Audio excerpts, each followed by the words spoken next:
아멘. 할렐루야. 거룩한 주일 새벽 이 시간 기도의 자리로 나오신 모든 성도님들과 온라인으로 예배 드리시는 모든 분들에게 하나님의 크신 은혜와 평강이 가득하시기를 주님의 이름으로 축원합니다. 오늘 말씀의 제목은 세상 한복판에서 살아내는 믿음입니다. 세상 한복판에서 살아내는 믿음입니다. 오늘부터 다니엘서의 말씀을 시작합니다. 다니엘서는 신앙의 언어가 통용되지 않는 세상의 한복판에서 믿음의 사람으로 살아갔던 사람들의 이야기입니다. 1절과 2절은 다니엘서 배경을 이해하는 중요한 열쇠입니다. 주전 605년 여호야김 왕 3년에 바벨론 왕 느부갓네살은 남유다 수도 예루살렘을 점령합니다. 왕이 끌려가고 성전의 기물과 귀중한 것들이 바벨론으로 가져간 이 사건은 남유다의 완전한 몰락을 의미합니다. 자기 자신을 더 이상 지킬 수 없는 처지에 이르렀다는 것이 오늘 남유다의 상황이었습니다.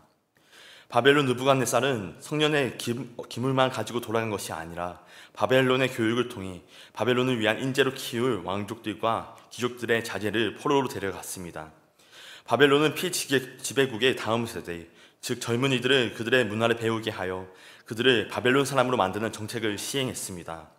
그러한 목적으로 바벨론으로 끌려간 사람들 중에는 오늘부터 다루게 될 다니엘서의 주인공인 다니엘과 그의 세 친구가 포함되어 있었습니다. 낯선 땅 바벨론에서 더 이상 안전을 보장받을 수 없는 그들은 바벨론 사람이 될 것인지 아니면 하나님 백성으로서 정체성을 지키며 살아갈 것인지 깊은 고민에 빠졌을 것입니다. 이것은 단순한 신념이나 교양의 문제를 결정하는 것이 아니었습니다. 생사를 걸고 하나님에 대한 믿음이 뿌리까지 흔들리는 상황 속에서 내리게 되었던 결정이었습니다. 하나님께서 여러 선지자들을 통해 경고하셨지만 남유다는 끝까지 불순종하여 죄의 길을 걸어갔습니다. 그 결과 하나님은 바벨론을 도구로 사용하셔서 남유다를 심판하셨고 예루살렘은 결국 바벨론에 함락되고 말았습니다. 이 사건은 고대 세계의 관점에서 볼 때 이스라엘의 여호와 하나님이 바벨론의 마르둑 신에 패배한 것으로 여겨졌습니다. 고대 사람들은 나라와 나라의 전쟁을 신들의 싸움으로 여겼습니다. 한 나라가 패망하면 그 나라의 신도 상대 신에게 패배한 것으로 간주되었습니다. 그러므로 유다가 바벨론에 무너진 것은 여호와 하나님이 마르둑 신에 진 것처럼 사람들이 여겼습니다. 바벨론으로 끌려온 포로들이 예루살렘 성전보다 훨씬 웅장한 바벨론 마르둑 신전을 보았을 때 그들은 여호와 하나님을 향한 절개를 지키기보다 바벨론의 인재로 살아가는 것이 더 쉬워 보였을 것이었습니다. 이러한 압도적인 환경 속에서 다니엘은 자신의 신앙을 새롭게 다짐합니다. 그는 이름이 바뀌고 이방인들의 음식이 눈앞에 차려져 있었지만 하나님 앞에서 자신을 지켜 하나님의 사람으로 살아가겠다고 결단한 것입니다. 환관장은 다니엘의 결단에 우려를 표했습니다. 그러자 다니엘이 지혜롭게도 열흘 동안만 자신과 친구들을 시험해보고 그 결과가 좋지 않으면 환관장의 뜻대로 하겠다라고 제안했습니다. 열흘간의 시험이 끝난 후 다니엘과 친구들은 왕의 음식을 먹은 사람들보다 훨씬 더 건강하고 강인한 모습을 보여주었습니다. 이를 본 환관장은 다니엘의 결단을 존중해 주기로 결정합니다. 그리고 그 시간이 흘러 왕 앞에 서야 했던 그 자리에서 다니엘과 세 친구는 함께 섰던 모든 사람들보다 더욱 뛰어난 지혜와 학식을 보이며 그들이 내린 선택을 하나님께서 기뻐하셨다는 것을 확인하게 해줍니다. 결국 다니엘과 세 친구는 느부갓네살의 특별한 신임을 얻게 되고 바벨론의 중요한 관료로서 하나님이 주신 지혜와 능력을 발휘하게 됩니다. 다니엘 1장은 네 가지 구조로 나누어 볼 수 있습니다. 첫 번째 단락은 1절부터 2절까지 역사적 정황에 대한 진술입니다. 두 번째 단락은 3절부터 7절로 등장인물과 활동 무대에 대한 소개입니다. 세 번째 단락은 8절부터 19절로 다니엘과 세 친구들의 믿음의 기계입니다. 마지막 네 번째 단락은 20절과 21절로 신앙적 교훈과 다니엘의 연대 소개입니다. 오늘 말씀의 제목은 세상 한복판에서 살아내는 믿음입니다. 본문의 말씀을 통하여 세 가지 영적인 교훈과 기도의 제목을 삼고자 합니다. 첫째로 하나님의 주권을 인정해야 합니다. 하나님의 주권을 인정해야 합니다. 하나님의 사람은 언제나 하나님의 주권을 인정하며 살아가는 사람입니다. 하지만 하나님의 백성이 이방 나라에 포로로 끌려가고 성전이 파괴되는 비극을 겪으면서도 여전히 하나님의 주권을 인정하기란 쉽지 않은 일입니다. 하나님이 어떻게 자신의 백성을 버리시고 자신의 성전을 내어줄 수 있느냐라는 질문을 받기 때문입니다. 오늘 본문 1절 다니엘 시대의 왕을 성경에서는 여호야김이라 언급합니다.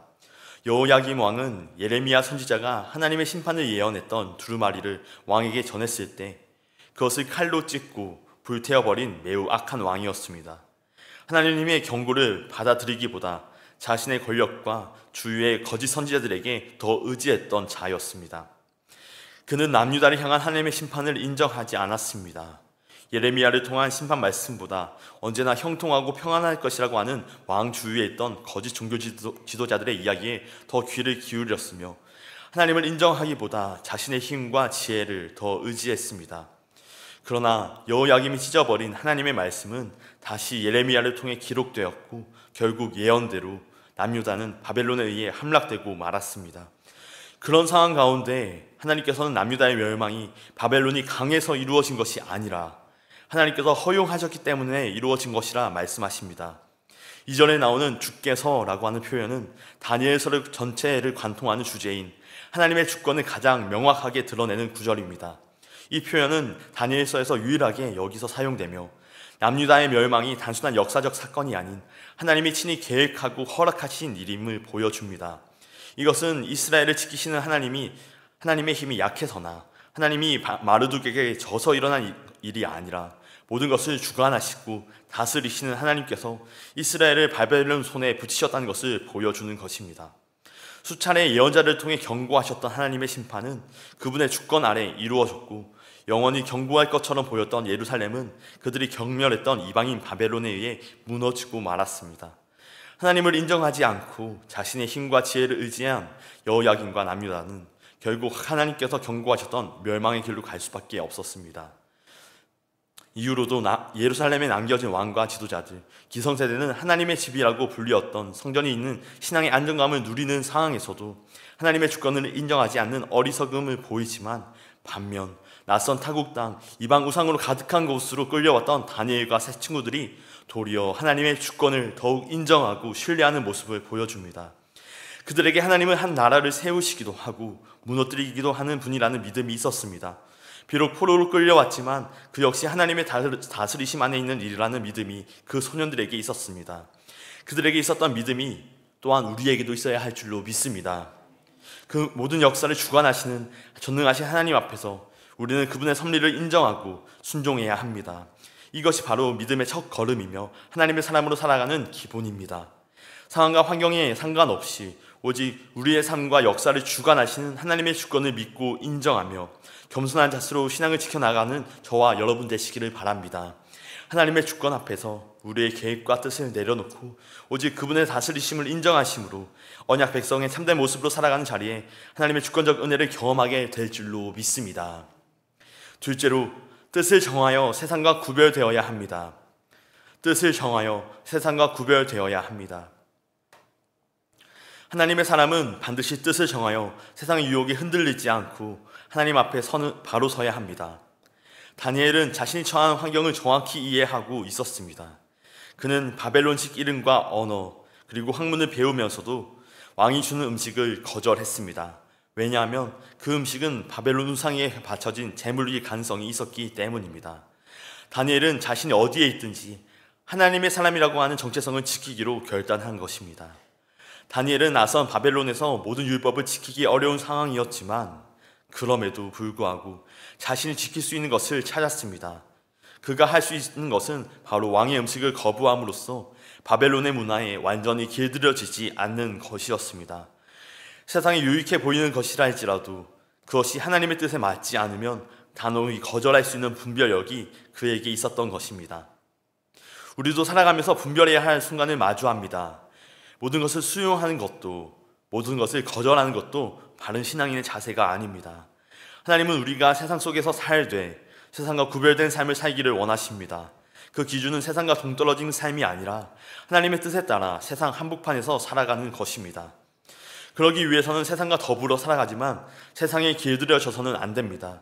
분별할 수 있는 지혜와 능력이 필요합니다.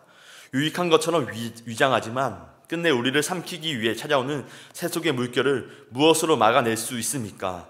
오직 하나님의 말씀만이 우리가 살아갈 양식이요 삶의 기준이 된다는 것을 고백하는 그 믿음 위에 세속의 물결에서 우리를 지켜낼 하나님의 은혜가 임할 줄로 믿습니다. 성도는 단순히 무엇을 하고 하지 않느냐로 평가되지 않습니다. 중요한 것은 그 중심에 하나님을 삶의 주인으로 모시고 그분의 뜻에 따라 행동하느냐입니다. 우리의 결정 하나하나가 하나님을 드러내고 주변 사람들에게 덕을 끼치는지 살펴보아야 합니다. 다니엘은 그의 삶을 통해 하나님의 영광을 드러내며 많은 사람을 하나님께로 인도했습니다. 그리하여 이후에 나타나는 12장 3절 말씀과 같이 별과 같이 영원토록 빛나는 인생이라는 영예를 얻습니다. 우리 역시 뜻을 정하여 하나님의 살아계심이 증거되는 삶이 되기를 원합니다. 세상 속에 있지만 세상과 다른 우리의 인생을 통해 하나님의 영광이 증거되기를 원합니다. 부디 뜻을 정하심으로 오직 한 분 하나님께만 길들여지시고 세상과는 구별되어 살아가는 저와 여러분 되시기를 주님의 이름으로 간절히 축원합니다. 끝으로 용기와 배려를 위해서는 참된 자신감이 필요합니다. 용기와 배려를 위해서는 참된 자신감이 필요합니다. 오늘 본문에서 다니엘과 세 친구들이 보여준 뜻을 정하는 모습은 큰 용기가 필요한 일이었습니다. 바벨론으로 포로가 되어 끌려온 상황은 유대 소년들에게만 국한된 상황이 아니었을 것입니다. 바벨론이 제국을 이루어가는 곳마다 바벨론에서 중용할 인재들을 찾았고 포로지에서 끌려온 무수히 많은 사람들이 있었을 것입니다. 그런 소년들을 3년간 먹이고 입히고 재우며 공부시켜 바벨론의 인재가 되게 하여 그 제국의 지위와 영광이 지속되는 것을 기대했을 것입니다. 다니엘과 세 친구들의 경쟁 상대는 바벨론을 제외한 모든 나라에서 끌려왔던 왕족들과 귀족들이었습니다. 그들 모두 각자의 나라에서 손꼽히는 날고 기는 인재들이었을 것입니다. 바벨론 왕의 눈에 들지 못한다면 그들의 미래를 장담하지 못합니다. 다른 사람들은 모두 다 자신의 생존을 위해 또 성공을 위해 어떻게 하면 더 좋은 환경, 대우를 받을 수 있을지 고민했을 것입니다. 그러나 그렇게 주의 분위기가 흘러가는 상황에도 불구하고 다니엘과 세 친구들, 유대에서 온 4명의 소년들은 남들과 다른 길을 걸어갑니다. 세상이 강요하는 길을 걷는 것이 아니라 하나님의 말씀에 따라 바른 길, 하나님의 마음에 합한 길을 택하여 걸어갑니다. 이것은 분명한 자신감이 있어야만 갈 수 있는 길입니다. 오늘 본문에서는 다니엘과 세 친구들이 보여준 또 다른 믿음의 모습을 보여줍니다. 11절에 감독관 앞에서 보여준 다니엘의 태도와 답변에서 진정한 자신감의 모습을 볼 수 있습니다. 내 소년에게는 하나님이 그들의 상황 가운데 함께 하시며 그들을 도우실 것이라는 확신이 있었지만 그 믿음의 고백을 환관장과 감독관이 모두 이해하는 것은 무리가 되는 일이었습니다. 그것을 알았던 다니엘은 감독관에게 그들의 요구를 들어줄 수 있는 배려의 말을 합니다. 열흘간 자신들을 시험하여 문제가 발생하는지 지켜보고 그가 걱정하는 결과가 나타난다면 그의 말을 따르겠다라고 말했던 것입니다. 환관장으로부터 인재들을 관리하는 일에 대한 책임을 져야 했던 감독관이 겪을 마음의 무게를 다니엘이 함께 감당해 주었던 것입니다. 이 일은 그의 마음에 다니엘의 말에 귀 기울일 수 있는 마음의 공간을 만들었습니다. 그 공간을 통해 다니엘은 하나님의 역사가 이루어질 계기를 마련했습니다. 낯선 땅, 믿음의 언어가 통용되지 못하는 세상 속에서 하나님의 사람으로서의 정체성을 지키며 살기 위한 가장 뛰어난 전략은 하나님에 대한 신뢰입니다. 하나님의 주권을 인정하는 것입니다. 그러나 그 믿음을 표현하는 가장 좋은 방법은 가장 모범이 되는 모습을 다니엘과 그의 친구들이 오늘 보여주고 있습니다. 스스로에 대해서는 용기요, 타인을 향해서는 배려의 모습인 것입니다. 그 모습을 속에서 세상은 우리에게서 세상이 발견할 수 없는 매력을 보게 될 것이며 하나님의 사람으로서의 나타내는 특별한 반짝거림을 궁금해하게 될 것입니다. 우리는 때때로 다니엘과 세 친구가 보여준 모습과 정반대로 행동하면서 하나님의 영광을 가릴 때가 있습니다.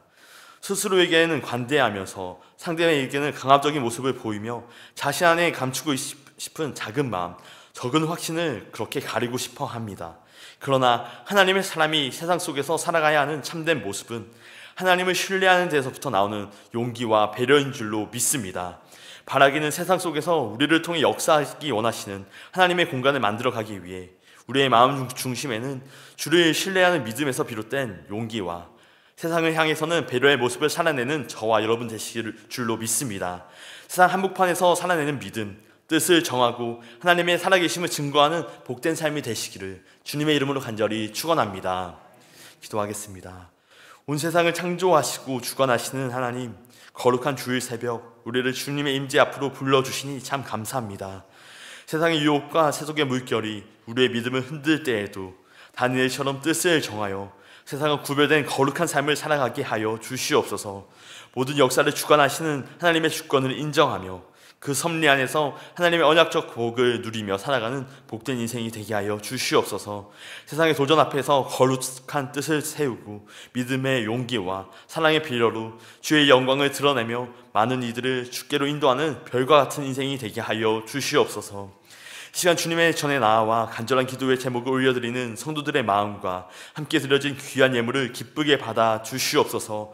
이 예물이 쓰이는 곳마다 하나님의 나라가 확장되어지게 하시고 복음의 생명력이 전달되어 생명 구원의 역사가 일어나게 하여 주시옵소서. 주님께 드린 손길 위에도 하늘의 신령한 복과 땅의 기름진 복을 더하시고 주의 은혜와 사랑이 넘치는 삶으로 인도하여 주시옵소서. 우리의 구주이시며 영원한 왕 되신 예수 그리스도 이름으로 간절히 기도하옵나이다. 아멘. 함께